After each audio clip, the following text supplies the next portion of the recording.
Hello students, कैसे हैं आप सभी। मैं आशा करता हूं कि आपकी बोर्ड की एग्जाम की तैयारी अच्छी चल रही होगी। तो चलिए आज स्टार्ट करेंगे हम ट्वेल्थ आर्ट्स की ज्योग्राफी। ध्यान रखिए, ज्योग्राफी स्टार्ट करेंगे। ज्योग्राफी के दो पार्ट्स हैं, याद रखना है। पहला पार्ट है आपका मूल सिद्धांत, दूसरा पार्ट है आपका भारत, लोग और अर्थव्यवस्था। दोनों आपकी 56 मार्क्स की बुक है, यानी कि 28 28 मार्क्स की बुक है। फर्स्ट बुक में आपके 3 यूनिट में डिवाइड किया गया है चीज़ों को, फर्स्ट, सेकंड और थर्ड यूनिट। थोड़ा और देखेंगे विस्तार से। फर्स्ट यूनिट में आपको चैप्टर 1 दे रखा है, जिसमें नाम है चैप्टर का मानव भूगोल। मानव भूगोल के प्रकृति प्लस क्षेत्र, ध्यान रखेंगे। दूसरा चैप्टर 2, चैप्टर 3, तीनों चीज़ें दे रखी है, ध्यान रखेंगे यूनिट थर्ड में। और जो आपकी यूनिट थर्ड है वो बड़ी यूनिट है, ठीक है। और सेकंड चैप्टर का नाम है आपकी विश्व की जनसंख्या,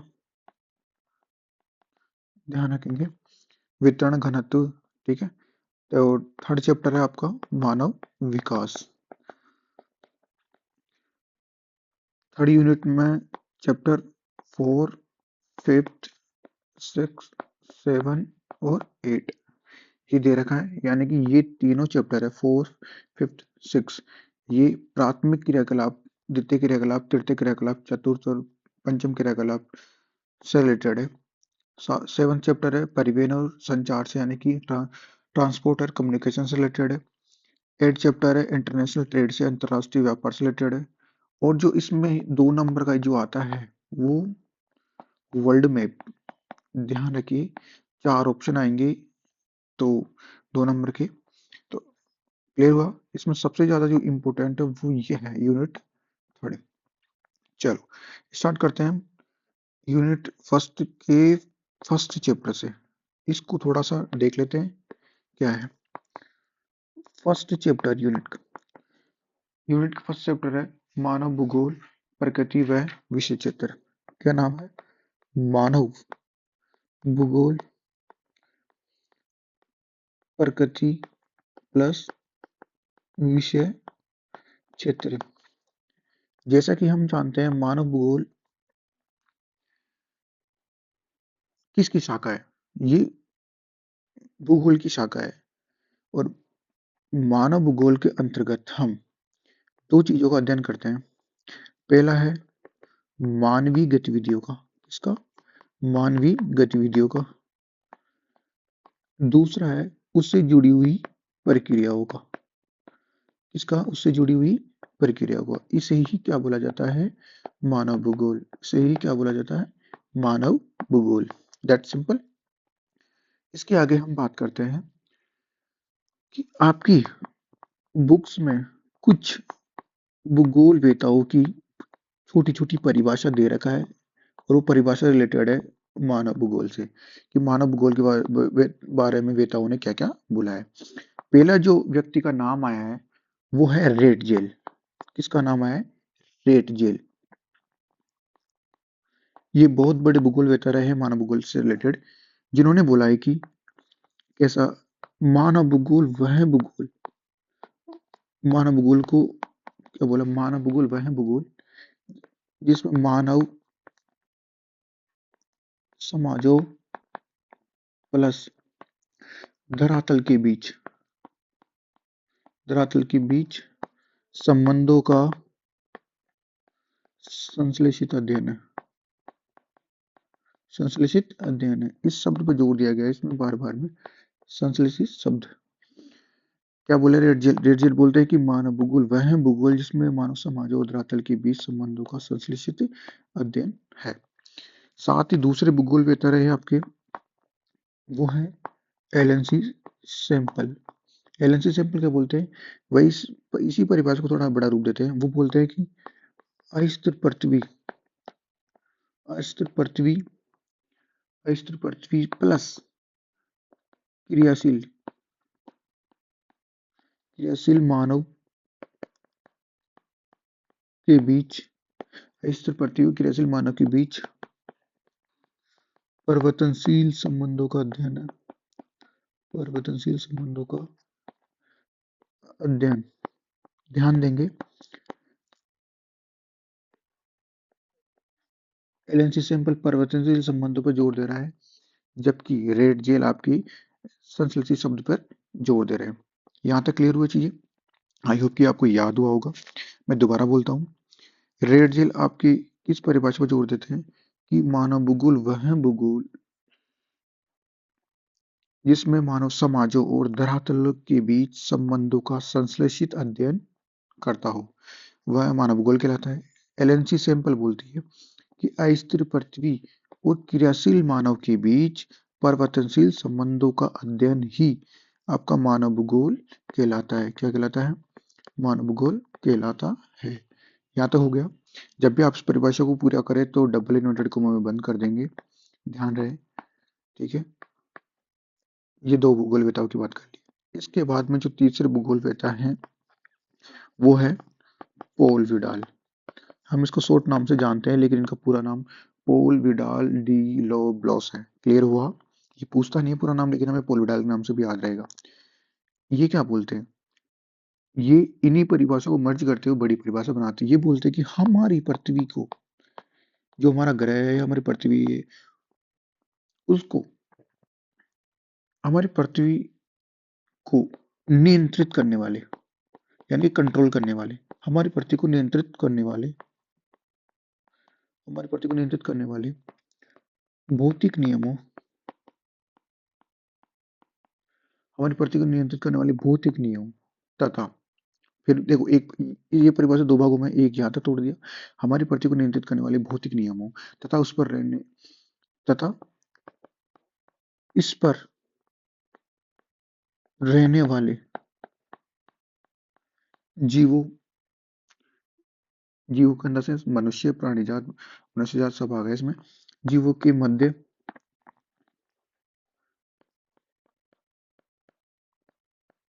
संबंधों का अधिक संश्लेषित ज्ञान से या ज्ञान को उत्पन्न संकल्पना मानव भूगोल कहलाती है। दोबारा देख लेंगे, साथ में अच्छे से रिवाइज करेंगे। पोल विडाल बोलते हैं कि हमारी पृथ्वी को नियंत्रित यानी कि कंट्रोल करने वाले भौतिक नियमों, यहाँ तक परिभाषा आधा, यानी कि हमारी पृथ्वी को नियंत्रित करने वाले भौतिक नियमों तथा इस पर रहने वाले जीवों के मध्य संबंधों का अधिक संश्लेषित ज्ञान से उत्पन्न एक नई संकल्पना, संबंधों का अधिक संश्लेषित ज्ञान को उत्पन्न नई संकल्पना को क्या बोला जाता है? मानव भूगोल। ये किसने बोला है? पोल विडाल ने। यहां तक याद हुआ? डबल इन्वर्टेड को बंद कर देंगे हम। आई होप कि तीनों परिभाषा याद रही होगी। अब इसमें चीज डाल लेते हैं। एलएनसी सैंपल को बार बार पूछा जा रहा है। 2014 में पूछा था, 2016 में पूछा था और 2024 में पूछा था। एक एक नंबर में पूछ रहा है, बार बार पूछ रहा है। तो हमें पता रखना है कि वेरी वेरी इंपॉर्टेंट, इस बार बोर्ड में आने की उम्मीद है रेड जेल। ठीक है, 2 स्टार से एलएनसी सैंपल के 3 स्टार का मतलब पेपर लीक का मामला है। और पोल विडाल को भी देखेंगे, क्योंकि ये परिभाषा एक बार भी नहीं पूछी गई है, तो पोल विडाल को भी हम ध्यान से देखेंगे। इससे आगे बढ़ते हैं, आपकी किताब का रूप करते हैं। तो कुछ छोटी छोटी परिभाषाएं हैं जिनके बारे में हमें पता होना चाहिए। जैसे एक परिभाषा लेते हैं बड़ी परिभाषा हो गई है। अब इसके बाद में जो पार्ट आता है वो आता है आपकी विचारधारा होगा। किसका आता है? विचारधारा होगा।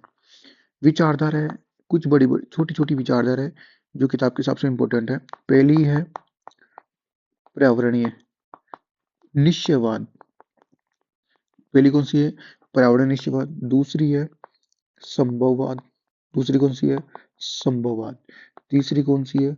नव निश्चयवाद। तीसरी कौन सी है? नव निश्चयवाद। क्लियर हो गया?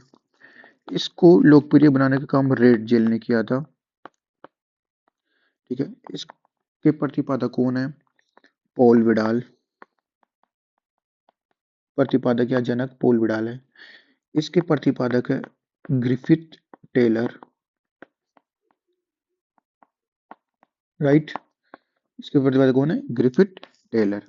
एक एक परिभाषा को उठाते हैं और उनके बारे में बात। पर्यावरण निश्चयवाद क्या होता है, इसको देख लेते हैं। क्या होता है? मानव और प्रकृति की प्रबल इच्छा शक्तियों के बीच में इस प्रकार की एक अनोन्य क्रिया होना। क्या बोला है उसने? मानव। ध्यान देंगे शब्दों पर। मानव प्लस प्रकृति की प्रबल इच्छा शक्तियों के बीच कैसी क्रिया होनी चाहिए? अन्योन्य क्रिया। क्या कहलाती है? पर्यावरणीय निश्चयवाद। क्या कहलाती है? पर्यावरणीय निश्चयवाद। यहां तक क्लियर हुआ? यहां तक क्लियर हुआ ना? ठीक है, इसका मतलब ये हुआ कि प्रकृति प्रकृति मानव को गुलाम बनाती है। प्रकृति मानव को गुलाम या दास बना लेती है, या मानव प्रकृति का दास बन जाता है। यहां तक क्लियर हुआ? परिभाषा दोबारा याद कर लेंगे। क्या बोला है पर्यावरण निश्चयवाद? मानव और प्रकृति की प्रबल इच्छा शक्तियों के बीच में एक अनोन्य क्रिया ही पर्यावरण निश्चयवाद कहलाती है। समझेंगे? प्रकृति मानव को अपना गुलाम या दास बना लेती है, मानव और खुद प्रकृति का गुलाम बन जाता है। ये परिभाषा याद हुई? यहाँ तक कंप्लीट हुआ? चलो नेक्स्ट, इससे आगे बढ़ते हैं। नेक्स्ट परिभाषा उठाते हैं। वो कौन सी है? संभववाद। कौन सी परिभाषा है? संभववाद। इसके प्रतिपादक कौन है? हम पहले देख चुके हैं, याद होगा आपको। कौन है? Paul Vidal. कौन है? Paul Vidal. याद रखेंगे, पूछा जा सकता है, कई बार पूछा गया है और पूछा भी जा सकता है दोबारा। ये बोलते हैं, इनकी परिभाषा क्या है? इनकी परिभाषा है कि वो बोल रहे हैं कि मानव को प्रकृति क्या देती है? अवसर। मानव को प्रकृति क्या देती है? क्या देती है? अवसर। क्या प्रदान करती है? अवसर प्रदान करती है। यहां तक समझ में आया? मानव को प्रकृति क्या देती है? अवसर। क्लियर हुआ? और मानव इन अवसर का जो यूज उपयोग वो किसकी सहायता से करता है? प्रौद्योगिकी की सहायता से। प्रौद्योगिकी की सहायता से क्या करता है? यूज करता है। इन अवसर को उपयोग किसकी सहायता से करता है? प्रौद्योगिकी की सहायता से। यहां तक हुआ? उपयोग जो करता है मानव, वो प्रौद्योगिकी की सहायता से करता है। और फिर धीरे धीरे जैसे जैसे वो यूज करता रहता है, तो वो धीरे धीरे प्रकृति का प्रकृति का मानवीकरण होता जाता है। यहाँ तक समझ में आया? आई होप कि समझ में आया होगा। तीसरी इंपॉर्टेंट बात यह है इसमें कि मानव प्रकृति के तत्वों को प्रकृति के तत्व को चुनने में क्या है? स्वतंत्र है। ये बात याद रखेंगे, वेरी वेरी इंपॉर्टेंट। दोबारा देख लेंगे एक बार कि संभववाद संभववाद विचारधारा किसने दी है? पॉल विडाल ने। किसने दी है? पॉल विडाल ने। क्या बोलती है विचारधारा? प्रकृति मानव को प्रकृति अवसर प्रदान करती है। मानव इन अवसरों का उपयोग प्रौद्योगिकी की सहायता से करता है। जैसे जैसे वो प्रौद्योगिकी की सहायता से प्रकृति के अवसरों का उपयोग करता जाता है, तो धीरे धीरे प्रकृति का मानवीकरण होता जाता है तथा मानव प्रकृति के तत्वों को चुनने में स्वतंत्र है। ध्यान रखेंगे, मानव प्रकृति के तत्वों को चुनने में क्या है?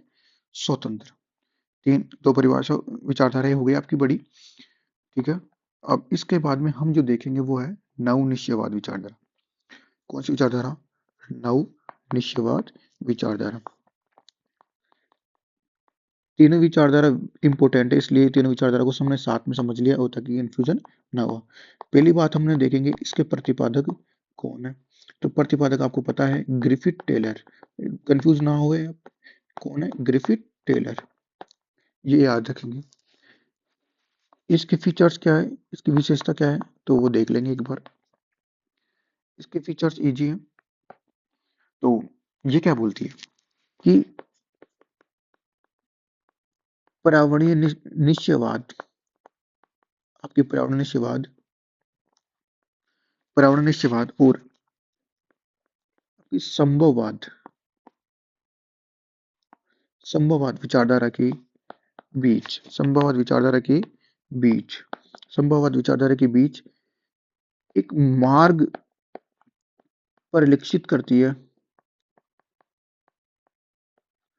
कौन सी विचारधारा? संभववाद, सॉरी, नवनिश्चयवाद विचारधारा।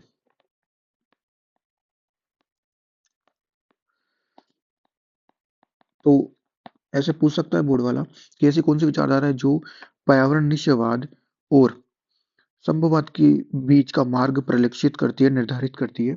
वह कौन सी विचारधारा है? तो वह कौन सी विचारधारा है? नव निश्चयवाद, जिसके प्रतिपादक ग्रिफिथ टेलर है। याद हुआ होगा, आई होप की और समझ में भी आया होगा, इजी लैंग्वेज में बोल रहे हैं। क्लियर हो गया? ये डायग्राम ध्यान रखेंगे कि पर्यावरण निश्चयवाद और संभववाद विचारधारा के बीच मार्ग परिलक्षित करती है, वह निश्चयवाद कहलाती है। दूसरा, पहला फीचर्स, दूसरा फीचर्स देख लेंगे। इसका दूसरा नाम भी है, और दूसरा नाम क्या है? रुको और जाओ। कभी कभी एग्जामिनर ये नाम देकर भी पूछ लेता है कि रुको और जाओ विचारधारा के प्रतिपादक कौन है, तो आप याद रखेंगे ग्रिफिथ टेलर। कौन है? Griffith Taylor.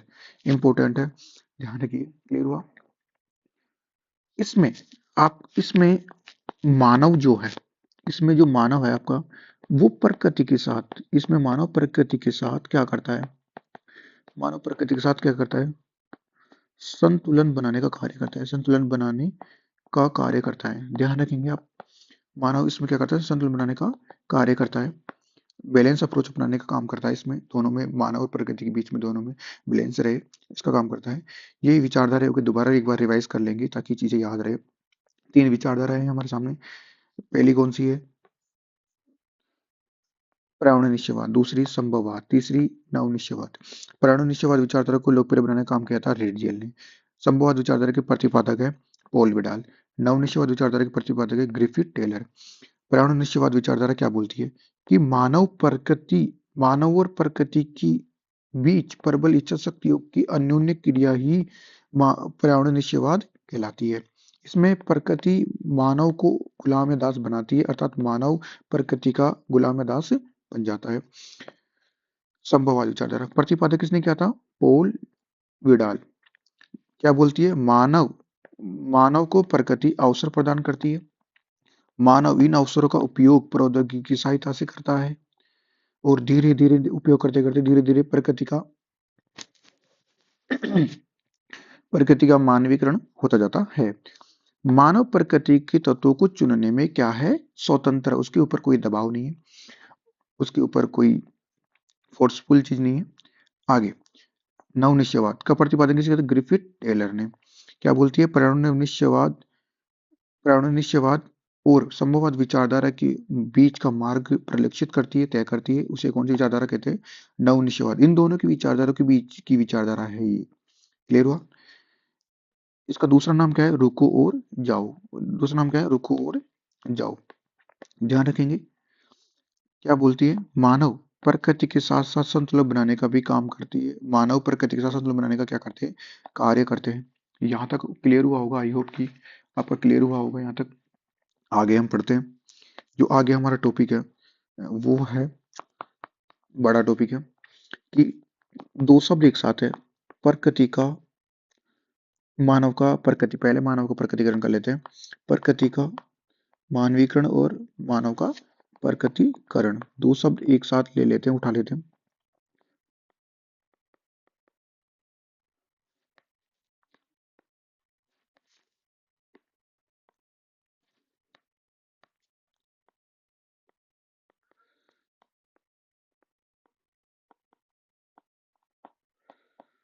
ये दो शब्द है, देखो दोनों शब्द इजी हैं। डायग्राम से समझ में आ जाएगा आपको अच्छे से। क्या बोल रहा है? मानव मानव अपने आप को मानव अपने आप को प्रकृति के अनुसार ढालता है। प्रकृति के अनुसार, जैसे जैसे प्रकृति के अनुसार अपने आप को क्या कर लेता है, ढाल लेता है। यहां तक समझ में आया? यानी कि मानव का यानी कि मानव पूरी तरीके से प्रकृति के ऊपर निर्भर है।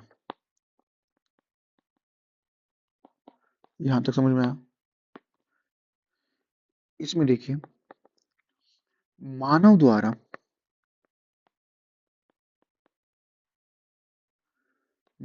प्रकृति का ढल ढल जाना है, उसके अनुसार ढल जाना। तो इसमें क्या होगा? प्रकृति का किसके ऊपर निर्भर होना? मानव पर। किसके ऊपर निर्भर होना? मानव पर। ध्यान रखेंगे, ये बोर्ड में पूछा हुआ नहीं है, एक बार भी नहीं पूछा इसको, और उम्मीद भी नहीं है कि इसको पूछा जाएगा। बस ये आपकी किताब का लेसन का टॉपिक है और इस वजह से ये समझाया गया आपको रिवीजन के तौर पर। आ जाइए नेक्स्ट। अब आपकी किताब की जो मेजर, जहां से क्वेश्चन बार बार बोर्ड पूछ रहा है, वेरी वेरी इंपॉर्टेंट, ध्यान रखेंगे,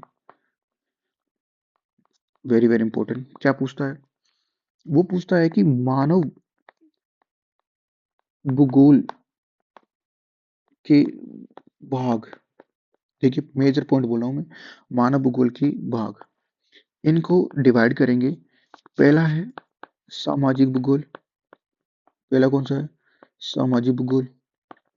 दूसरा इंपॉर्टेंट है आपके आर्थिक भूगोल, जहां से क्वेश्चन बन ही रहा है, कई बार बन गया, ठीक है। और तीसरा कौन सा है जो काम का है? वह है राजनीतिक भूगोल। यहां तक समझ में आया? अब इन्हीं को हम डायग्राम वे में कर लेते हैं।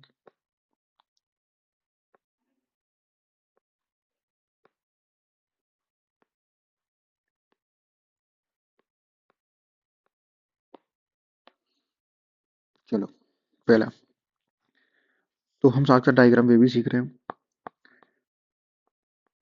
सामाजिक भूगोल। सामाजिक भूगोल, इसमें जो पूछा जाता है आपसे बार बार में, वो 1.5 नंबर का सवाल पूछ रहा है, ठीक है। 1.5 नंबर का सवाल पूछ रहा है, तो हम याद रखेंगे इसमें अवकाश भूगोल,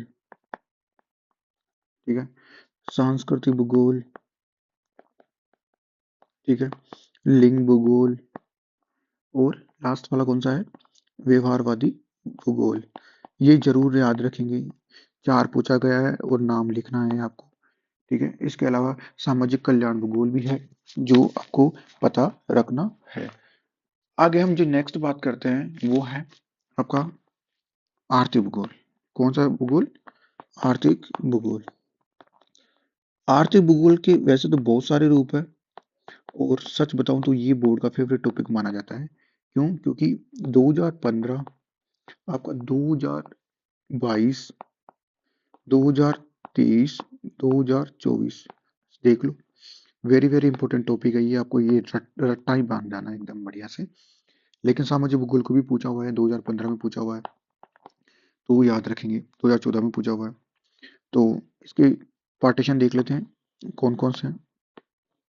पहले आर्थिक भूगोल में, आर्थिक है तो कृषि तो आएगा ही आएगा, कृषि भूगोल हो गया आपका।